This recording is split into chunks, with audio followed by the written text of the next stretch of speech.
Hello everyone, welcome to my channel. Today we're going to talk about the new endgame that ZZZ has released, the Infinite Tower. The video will go through each character and how they'll perform based on the calculations that I made. Some units that I think will be good fit to the tower at least. Before I start the video, the agents that will be displayed on my calculations all have M0 and their main weapons. I won't be showcasing a lot of characters with different weapons, so expect around 15 to 20% damage difference if it's an S rank unit. And please keep in mind that this is a theory craft for characters that can perform well in the new endgame, and it doesn't mean that this is a tier list, nor it's a comparison on characters. Also, the tower limit on this video is 25, anything beyond that is unnecessary. However, if you want to go beyond that, you have to memorize the boss rotations, so you'll need to be very careful with your gameplay. So without further ado, let's start. Starting with Piper. With Piper, majority of the time I've seen people dominating with her before the release of the tower, with Burnice and Lucy as your squad members. Piper was doing very well that she ended up on this list. She is very good and honestly easy to execute the rotation with. However, keep in mind that even if the rotation is easy, it doesn't mean that you won't struggle. You can end up with a lot of issues at hand. Why I see this squad fitting? Well, because of the synergy that they all share together. With Burnice's great application with Burn that can be triggered with Lucy, who can use her cheer on buff to the team, and with Piper's dependency being on her X special, the boars will fly from the sky and hit the enemy at least 10 times. That is, as long as Piper is using her EX special, and deal great amount of damage, and also help with the anomaly build up that Burnice has applied already. In this squad, I considered to use the ultimate on Lucy instead of Burnice, as she provides massive buffs, and at the same time, this order being triggered consistently, the enemy would be stunned,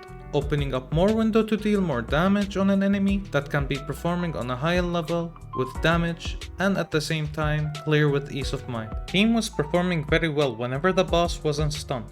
The damage was great for a team that had 2 A rank agents and 1 S rank that applies consistent anomaly on the enemy, and thanks to this order, you can easily build up the daze damage on the enemy without using a stunner, and once you stun the enemy, the damage increases massively. With a 14-second window to damage an enemy, they've almost reached 4 million DPR, and again, for a squad that consists of 2 A rank agents, it is insanely great performance throughout the game. The build I used on these calculations were 4-piece Chaos Jazz on Burnice with her best in slot engine, 4-piece Swing Jazz on Lucy with Kaboom, and 4-piece Fang Metal on Piper with a Roaring Right. Next on the list is Jane Doe. Her absurd amount of anomaly buildup and at the same time easy gameplay access, she's capable of dealing a lot of damage to the enemies, with ease at least. And if you play her correctly, you can easily extend her passion state, which can be played around with to either extend the phase or use her charge attack to rebuild it once again. Jane Doe has everything under control. With the squad I used with her, it was Burnice and Seth. Both of these agents provide consistent applications and anomaly build-up at the same time. On top of that, thanks to Seth's core passive F, he provided 100 AP to your next squad member that you switch to. Just note that these buffs are very helpful, and at the same time providing you with a shield that can take off a lot of load from your mind without worrying about being hit as well. The squad would be consistently switching, however the team gameplay like previous one Piper, you're mostly focusing on Jane Doe this time. With Burnice's ultimate, you can switch to Jane to apply another anomaly stat on the enemy, making her very flexible and at the same time making her a pretty great option to go through the list if you have her. And with the calculations, I made sure to provide most proper rotation for her if the enemy wasn't stunned and is a boss. The damage per rotation was reaching 3.3 million. And since you'll trigger a good chunk of disorders on the enemy thanks to Burnice in your squad, you'll be able to stun the enemies, making sure that you have a better chance to dish out a lot of damage on the enemy while being stunned. The damage was very great and insanely high, with a whopping 4.5 million DPR, and insane damage contribution from both Jane and Burnice. The team could be helpful and easily clear content with her. And if you won't be using Burnice, Rina would be a very great option as well, providing you with pen ratio and making sure that you have enough damage at hand. Rina without a doubt is a perfect agent to add to the squad, regardless of the scenarios, fitting in majority of the content of the game. Just make sure that you use piece 5 pen ratio on Jane and you'll see a better damage contribution overall, as Jane Doe's personal damage increased by a whopping 2.8 without an enemy being stunned, and the combined DPR with that is going to be 3.4, and if the boss was stunned, Jane Doe's damage contribution increased with her. The DPR that she landed on was 4.2 million, and the combined DPR was 4.9 million, almost reaching 5 million, which is great for any content if you're using Jane Doe. The build used in this video was 4-piece Fang Metal with 2-piece Freedom or Chaos Jazz on Jane, and 4-piece Chaos Jazz on Burnice with 2-piece Freedom Blues, and 4-piece Swing Jazz on Seth with 2-piece Harmon Punk. And if Rina is in the party, instead of Burnice, you'd be using 4-piece Swing Jazz on her instead, with 2-piece Buffer Electro, and 4-piece Protopunk with 2-piece Swing Jazz for Seth, making the shield more powerful and at the same time more flexible to use with the squad, with her being the star of the show. For the engines, as long as you have Slice of Time for Rina, it's all well, as I've used Slice of Time for Rina in these calculations.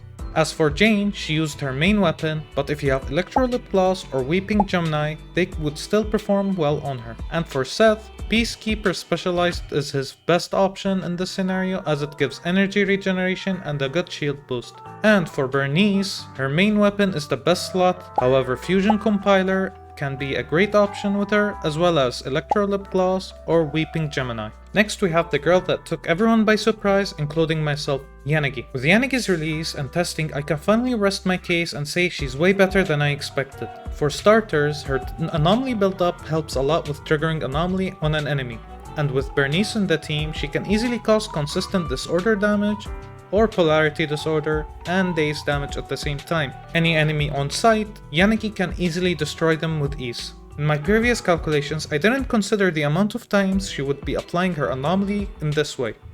I was expecting at best lower than Jane Doe. Well, to my surprise, her anomaly application ended up in a very good spot, where if you do the correct rotation, she would end up building up at least twice. The squad that I calculated her with was Yanagi, Burnice, and Caesar, as I've seen it as the best option and at the same time the most optimal one. And especially with how hard the floors hit later on, Caesar is now being heavily favored in this endgame over other defensive characters, as she provides you with a great value, a powerful shield, plus 1000 flat attack buff to every character with her shield that includes Burnice if you go with her and use her EX special while being shielded, and on top of that 25% damage bonus on marked enemies that is simply an extra damage bonus with her. The damage contribution was insanely high, thanks to Burnice's element, and thanks to Yanagi's polarity disorder, which deals around 70 to 90k, the team reached 4.7 DPR combined, while Yanagi was doing 3 million DPR, and at the same time, Burnice providing her with a lot of application. With the rotation going on, you can easily stun the enemy at least 3 disorders. Even though polarity disorder does contribute to the damage and daze damage, the team could easily go through 3 disorders, and that way we can reach the 6.6 million DPR, making it one of the highest teams that I have calculated so far, and at the same time providing a massive damage from Yanagi while she pulls ahead. Burnice is still contributing great amount of damage, and she can help a lot with clearing the content.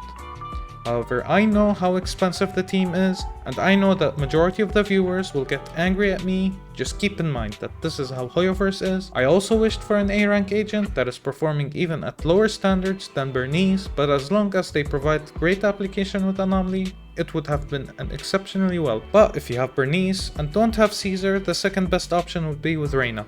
Building piece 5 pen ratio with Yanagi and Burnice, you'll easily pull ahead of elemental piece 5 if the enemy is stunned or if the enemy isn't stunned. The build that I used in these calculations were 4-piece Thunder Metal and 2-piece Freedom or Chaos Jazz for Yanagi, 4-piece Chaos Jazz and 2-piece Freedom Blues on Burnice, 4-piece Protopunk with 2-piece Chalkstar with Caesar. And if you're going to use Rina in the team, you're going to use 4-piece Swing Jazz with 2-piece Buffer Electro. Now we have finally reached the final choice that I think would be a great mention before leaving you out of the video.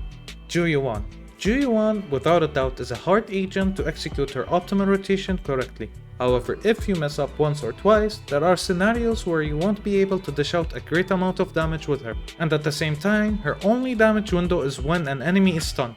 If the enemy is not stunned, your only choice with her is to use a stunner until the enemy is stunned. You'll be able to perform great damage on them thanks to her core passive that increases damage on stun enemies by 14%. Her best squad would be with Qingyi and Nicole, making these two the ultimate allies for her, as it is her best team as of recording this video. And with the calculations I made, The enemy was stunned and made sure that the rotation was correct. In the very least, Yuan was pulling ahead of Yanagi, but this doesn't mean she is better. As again, Yanagi doesn't need an enemy to be stunned, while Yuan, you're going to be in so much trouble if your stunner dies and you end up with no one. So make sure that you memorize the rotation of the boss before you get killed by it. I made sure also that with Qingyi's buff that provides you with stun multiplier on an enemy, and at the same time Ice Jade Teapot providing you 20% damage bonus, you're going to have majority of the content pretty much cleared with her on the team. On top of Nicole's 40% defense shred, and the help of the Arizona Boo, you're going to have an easier time applying Ether Anomaly on the enemy, making sure that the 4-piece set effect activates with Yuan, and making her gameplay smoother while the enemy is stunned. Just please, again, keep this in mind, the word easier, because it doesn't mean you'll be triggering it consistently, but rather you'll be applying it a tiny bit faster than usual. The build that I used in these calculations were 4-piece Chaotic Metal and 2-piece Woodpecker for Yuan, 4-piece Shockstar Disco and 2-piece Thunder Metal with Qingyi, 4-piece Swing Jazz and 2-piece Chaotic Metal for Nicole. As for the engines, I used Riot Suppressor, Mark VI for Yuan, Ice Jade Teapot for Qingyi, and the Vault for Nicole. If you plan on using something else, it is highly recommended to use Starlight Engine for Yuan, Precious Fossilized Core for Qingyi, or Steam Oven. And before we finish the video, I am planning to make more videos like this in the future, around next week or the week after.